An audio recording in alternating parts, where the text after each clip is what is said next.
Esker vous présente Inside Esker. Meet the experience in your next employer. Consultant intégration, développeur, business development manager, chargé de marketing, sales développement représentative. Chaque année, le groupe Esker recrute une centaine de collaborateurs. Alors bienvenue dans Inside Esker, le podcast qui vous ouvre les portes de la plateforme cloud mondiale d'automatisation des cycles de gestion. Un programme disponible à l'écoute sur jobradio.fr. Vous pouvez également vous abonner depuis l'ensemble des plateformes de diffusion de podcasts. Esker a recours depuis 2011 à la méthode agile Scrum pour développer ses logiciels. Il l'étend désormais aux ressources humaines et aux fonctions de support client. L'agilité chez Esker, c'est le thème de ce 3e épisode et nous allons en parler avec 2 nouveaux collaborateurs du groupe qui vont se présenter l'un après l'autre. Et on commence par Camille. Bonjour, je suis Camille Combier, j'occupe actuellement le poste de Scrum Master et j'ai rejoint Esker en 2012. Et on enchaîne avec Guillaume, bonjour. Bonjour, je suis Guillaume Boulot, Scrum Master également, et j'ai rejoint Esker en 1994. Alors les garçons, on va évidemment s'arrêter sur votre job, vos différentes missions au sein d'Esker, mais auparavant, on va s'intéresser un peu à votre parcours professionnel. Guillaume, tu es diplômé de l'Institut d'ingénierie et de management de Grenoble. Quel a été ton parcours ensuite et quelles ont été finalement les différentes fonctions que tu as pu occuper au sein d'Esker ? Eh bien, tout de suite après mon diplôme à l'ANSIMAG, j'ai intégré Esker en tant que jeune développeur. Et ensuite, j'ai rempli différentes fonctions. Donc, je suis passé chef de projet. Puis, je suis revenu à la technique en tant qu'expert technique. Et enfin, redéveloppeur pendant une année, le temps qu'on passe à l'agilité. Puis, Scrum Master depuis 2011. Voilà, une longue carrière de 28 ans. Et on aura l'occasion d'en reparler de cette longévité un peu plus tard tout à l'heure. Camille, toi, il y a eu le master en informatique, géométrie algorithmique, la thèse en mathématiques et informatique. Quelles ont été ensuite tes différentes expériences professionnelles ? Un parcours un peu atypique. Moi, j'ai rejoint Esker parce que j'avais une connaissance qui était déjà là. Donc, j'ai fait développeur pendant 2 ans, suite à quoi je suis passé Scrum Master d'une équipe R&D. Et plus récemment, il y a 3 ans, j'ai basculé Scrum Master de notre équipe consulting internationale. Je vous propose la question à tous les deux maintenant, sans parler pour l'instant d'Esker. C'est quoi un Scrum Master ? Quelle définition vous pourriez donner ? Alors, Scrum Master, moi, je dirais que c'est tout d'abord le garant de la méthode Scrum. C'est issu de son nom. Et je dirais, en un mot, c'est être capable d'aider une équipe à devenir autonome, de s'améliorer toute seule et pouvoir de plus en plus produire de la valeur aux clients. C'est un rôle de coach, en fait. Voilà. Et d'amener l'équipe, bien sûr, dans le cadre de Scrum et donc de l'agilité, à rester innovante, rapide, souple. Agile, donc. Agile, voilà. Et engagée, et motivée. Et quand on parle justement de méthode agile chez Esker, on parle de quoi là, concrètement ? Concrètement, on parle de mettre le client au milieu de l'équipe. On a difficilement la possibilité de mettre un vrai client au milieu de l'équipe, donc on a un rôle de product owner qui s'installe dans l'équipe et qui joue le rôle du client. Mais à chaque période de sprint dans Scrum, on va reprendre les besoins du client et on va développer un bout de produit qui va répondre à un besoin. Et donc, tous les 15 jours, on fournit un nouveau incrément produit et donc on reste très adaptatif par rapport à ces demandes. Camille, tu souhaites compléter ? Oui, donc sur la partie R&D, ça va être très classique dans le développement d'un produit. Au niveau du consulting, on va avoir la même approche avec le client. C'est-à-dire qu'on va essayer d'installer plus souvent la solution chez lui pour lui apporter de la valeur assez rapidement. On va fonctionner en interne, on va fonctionner avec un sprint. Au niveau de l'amélioration continue, au support, il l'applique aussi pour pouvoir avoir un backlog d'amélioration continue. En fait, la philosophie agile, les valeurs agiles, on peut les appliquer peu importe notre quotidien. Est-ce qu'on peut dire que vous avez finalement tous les deux aussi un rôle de facilitateur ? Alors c'est une partie du métier de Scrum Master. En tout cas, effectivement, on organise différents types de meetings et notre rôle est de faciliter. Donc ça veut dire d'organiser ces meetings, d'amener l'équipe à obtenir un résultat par rapport à ce qui est défini en début de réunion. Oui, je suis d'accord. Oui, c'est le rôle de facilitateur. C'est bien entendu, c'est pas que ça. C'est aider l'équipe à identifier ses blocages, la rendre autonome. Quand on fait bien son travail en tant que Scrum Master, l'équipe a de moins en moins besoin de nous, en fait. On a moins besoin d'être présent. Guillaume, toi, tu es Scrum Master de 3 équipes. Alors, quelles sont ces 3 équipes et en quoi consiste finalement ton job et est-ce qu'on peut parler de tes missions au quotidien ? Donc moi, j'ai 2 équipes de développement qui sont en fait 2 parties d'une grosse équipe et une équipe DevOps qui travaille plus sur l'infrastructure du produit. Les missions au quotidien, c'est justement d'accompagner l'équipe dans son auto-organisation et son évolution et ses améliorations au quotidien. Étant donné que mes équipes ne sont pas des équipes forcément très nouvelles, c'est vrai que je laisse beaucoup l'équipe s'auto-organiser, on va dire, et j'interviens spécialement quand il y a des conflits ou des blocages. Je suis là pour aider l'équipe à se débloquer vis-à-vis des problèmes qu'ils ont dans leur travail quotidien, mais également aussi j'interviens quand il y a des des frictions avec d'autres services ou d'autres équipes à l'extérieur. Je participe également beaucoup à l'intégration des nouveaux, à la définition du plan d'induction. Je travaille avec le service RH pour ça et les autres Scrum Masters. On travaille également pour la définition des formations nécessaires dans l'équipe. En fait, le rôle du Scrum Master étant d'amener l'équipe à ne pas rester bloquée et évidemment continuer à progresser. On intervient vraiment à peu près à tous les niveaux, dès qu'il y a un blocage ou un souci pour y répondre. En fait, vous avez une culture du feedback qui est hyper importante, quoi. Oui, c'est primordial. C'est d'ailleurs un des savoir-être qu'on demande à tous les employés. C'est la philosophie agile, c'est de la capacité de donner du feedback, de dire quand ça ne va pas, de l'accepter, de changer, de s'adapter, d'expérimenter. Ouais. Et on va en reparler aussi. Camille, tu es Scrum Master, toi, de 2 équipes Consulting International. Quelques mots rapidement également sur ces 2 équipes. Et puis la même question avec des exemples. Quelles sont tes différentes missions à toi ? Donc, je vais avoir des missions qui sont très similaires sur l'accompagnement de l'équipe, la mener à son autonomie.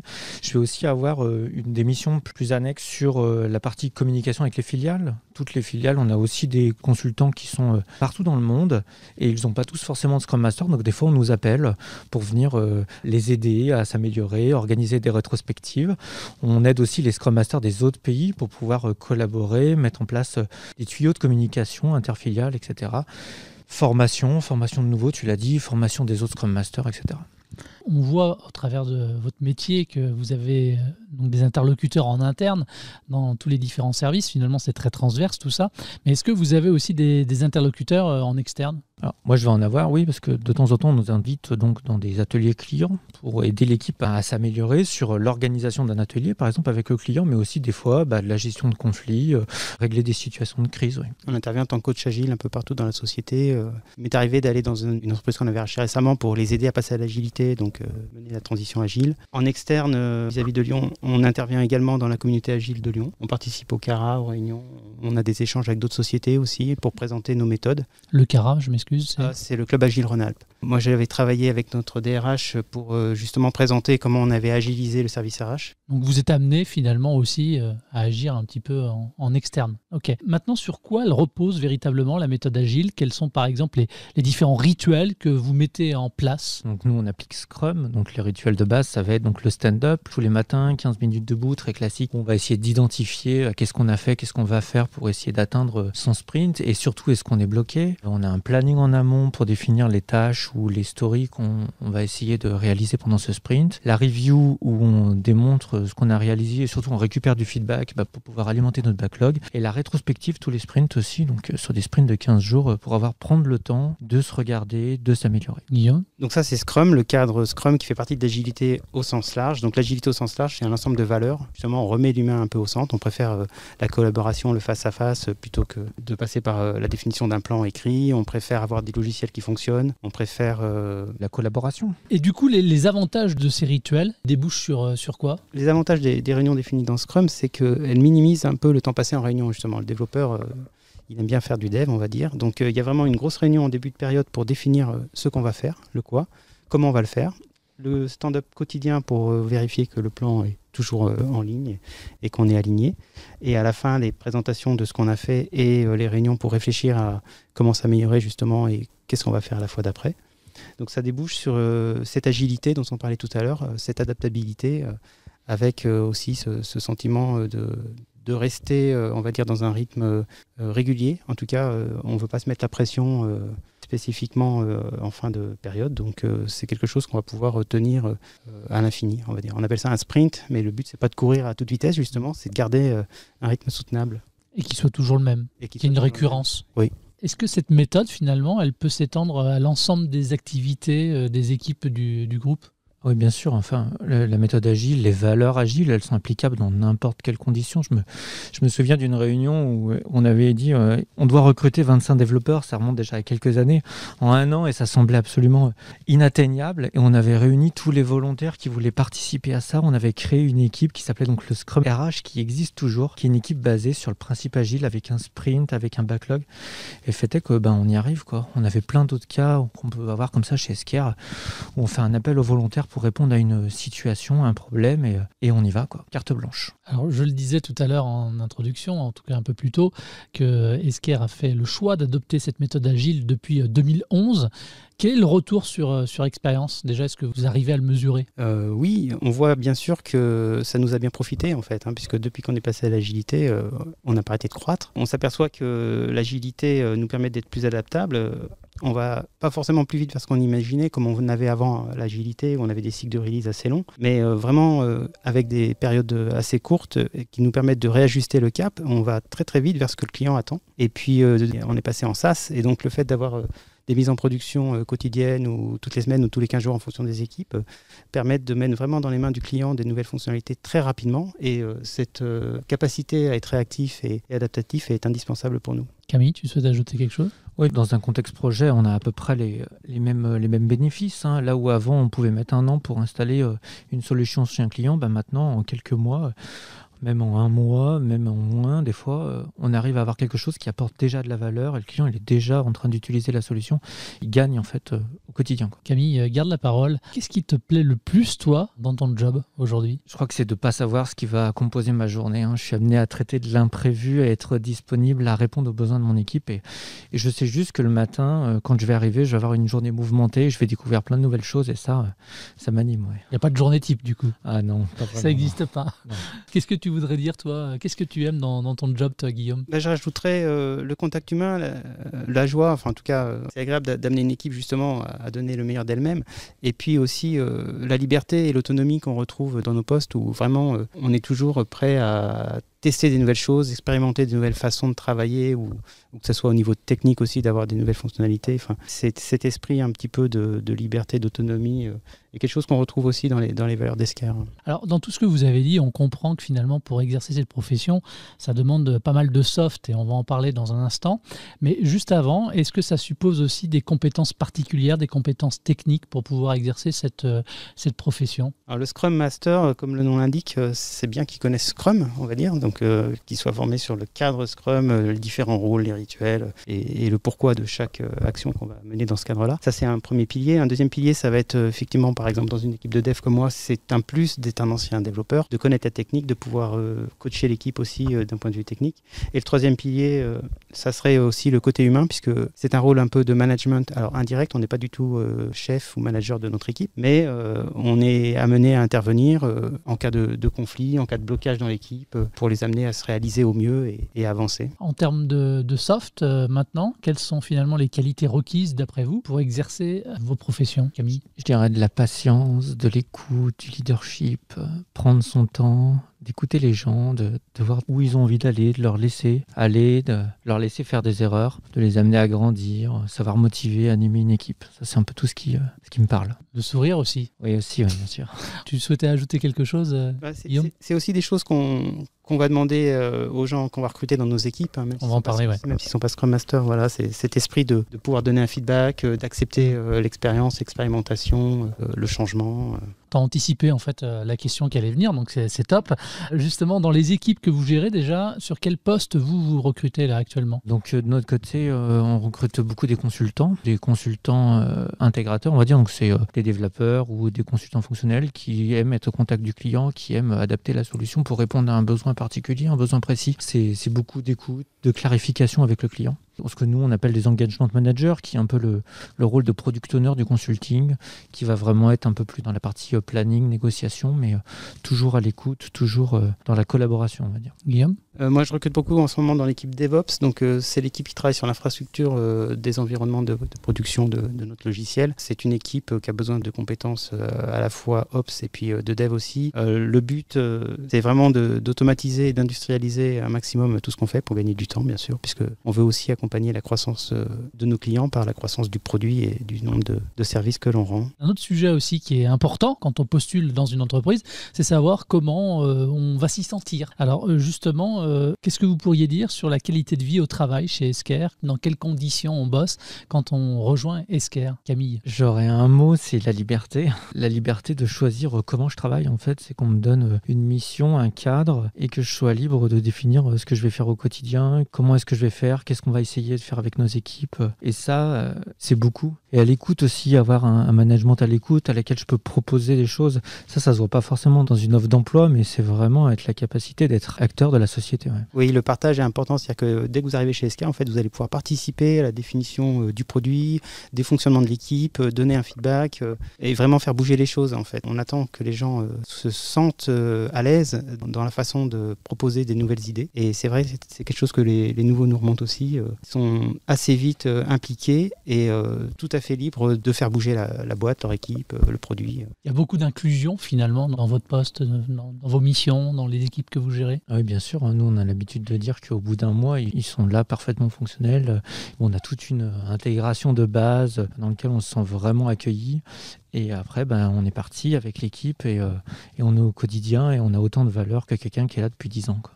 Guillaume, j'ai regardé, ça fait 28 ans que tu es chez Esker.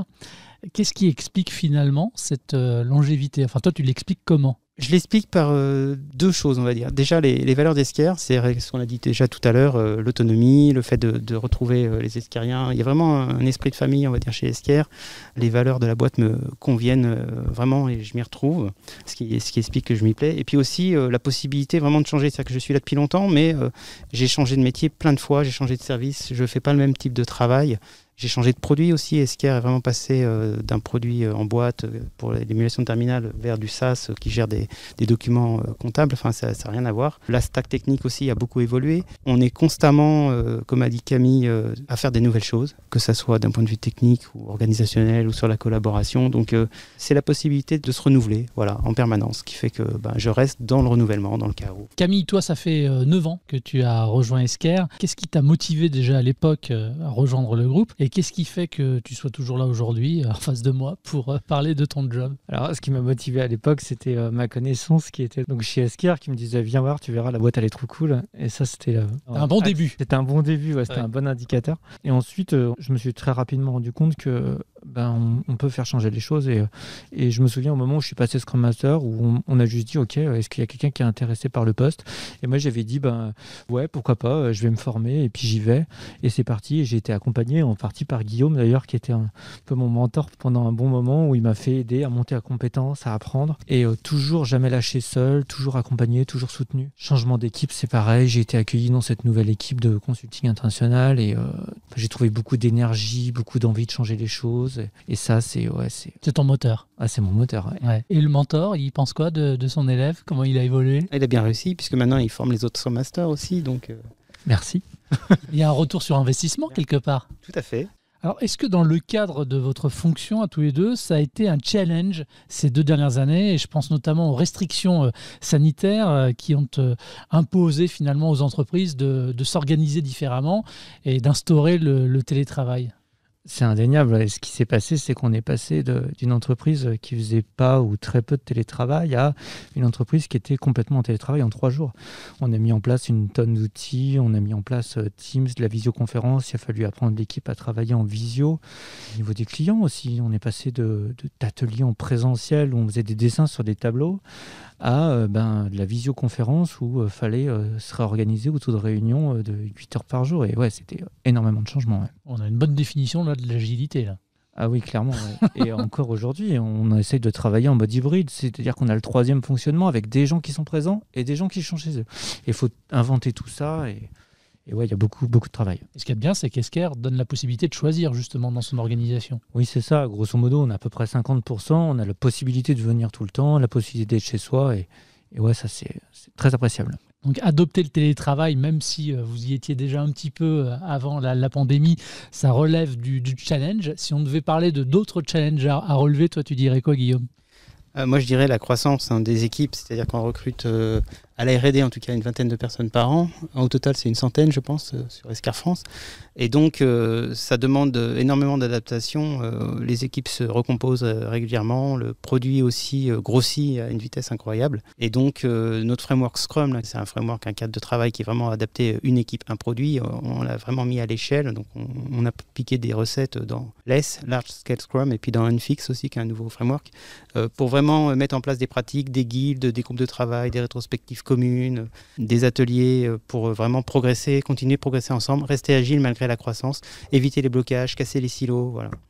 Pour finir, pour tous les deux, et je pose d'ailleurs cette question à l'ensemble des interlocuteurs qui viennent dans ce podcast, quels sont, selon vous, les avantages à rejoindre le groupe Esker, Guillaume? Un des avantages, le premier, je dirais, c'est que tout de suite, vous êtes impliqué dans l'équipe. Vous allez pouvoir partager votre expérience, vous allez pouvoir donner votre avis, vous allez pouvoir faire bouger à la fois l'équipe et le produit. Un deuxième avantage, c'est le challenge technique. On a une stack énorme, donc vous allez pouvoir apprendre plein de choses, que ce soit d'un point de vue techno-front, techno-back, base de données, infrastructure, volume de données à traiter, volume de clients à traiter. C'est très large tout ce qu'on peut faire. Un troisième aspect, je dirais que c'est le management croisé qui est chez nous, qui est assez particulier. C'est-à-dire que notre manager n'est pas dans l'équipe. On travaille avec le Scrum Master qui n'est pas le chef de l'équipe, qui est juste là pour discuter et amener l'équipe à mieux collaborer. On travaille avec le Product Owner qui est là pour expliquer le produit et avec lui on discute uniquement de ce qu'est le produit. Et on a un responsable hiérarchique qui va nous aider à évoluer dans la société, à programmer nos formations et notre parcours de carrière chez Esker. Camille, quels sont selon toi les avantages à venir rejoindre le groupe Esker? Donc moi, il y a toute cette partie être écouté, pouvoir proposer, ça c'est sûr.